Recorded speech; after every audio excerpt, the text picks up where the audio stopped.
இது வந்து பெருசுங்க. இது வந்து கொஞ்சம் சின்னது. இந்த டால்மென்ஸ்ல எனக்கு இருக்கக்கூடிய ஒரு சந்தேகம் வந்து ஒண்ணு இருக்குங்க. இது வந்து இறந்து போனவர்களை புதைக்கக்கூடிய ஒரு இடம்னு சொல்லுவாங்க. இது போன்ற டால்மென்ஸ் அமைச்சிருக்கக்கூடிய எல்லா இடங்களுமே பாத்தீங்கன்னா மலைகளுக்கு மேல, பாறைகளுக்கு மேல அமைச்சிருப்பாங்க. அதுக்கு கீழே எப்படி தோண்டி இருப்பாங்க என்னோட டவுட். இங்க பாருங்க, இங்க வந்து வடிச்சிருக்காங்க, ஆல்ரெடி வடிச்சு எடுத்திருக்காங்க. உள்ள போய் காட்டுறேன் பாருங்க. இப்போ வந்து பாத்தீங்கன்னா சுற்றிலும் அமைச்சிருக்கக்கூடிய பாறைகள், இந்த பாறைகள் தாங்க. இந்த 4 பக்கம் வந்து பாறைகள் அமைச்சிருக்காங்க. கீழே இந்த மாதிரி ஒரு பெட்டு வந்து ஒரு கல் வந்து வச்சிருக்காங்க. மேல அதே மாதிரி நம்ம வந்து கேப்ஸ்டோன் அமைச்சிருக்காங்க. இதுக்கு கீழே பாருங்க, இது எல்லாமே வந்து பாத்தீங்கன்னா மண்ணு கிடையாது.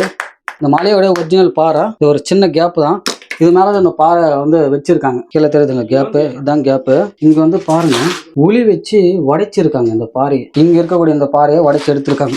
இது கீழே ஒண்ணு இல்லான்ட்டு இங்க உடைச்சிருக்காங்க, அப்படி விட்டுட்டு இருக்காங்க. பார்த்தோம் இல்லைங்களா, உள்ள வந்து உடைச்சு எடுத்திருக்காங்க. அதாவது இந்த இடத்துல ஏதாச்சும் புதையல்கள் இருக்குமா அப்படின்னு சொல்லி தோண்டக்கூடிய வேலை தான் இதெல்லாமே. ஏற்கனவே போன காணொலியில ஒன்று காட்டியிருப்பேன். இவங்கெல்லாம் ரொம்ப ஆதி மனிதர்கள், பழங்காலத்தை சேர்ந்த, பெருங்கற்காலத்தை சேர்ந்த மனிதர்கள் இவர்கள். இது வந்து ஒரு சமாதிங்க. வரலாற்றை பத்தி கொஞ்சமாவது புரிதல் இருந்திருந்தா, ஏதாவது இருந்திருந்தா மக்கள் அந்த மாதிரி பண்ண மாட்டாங்க. இதுக்காக தான் வரலாறு வந்து கற்பிக்கணும்னு சொல்றது. பாட்கள் எங்க கற்பிக்கிறாங்க. இதோட முழு வீடியோ பார்க்கணும்னு வச்சுக்கலாம், கீழே இருக்கக்கூடிய லிங்கை கிளிக் பண்ணி பாருங்க.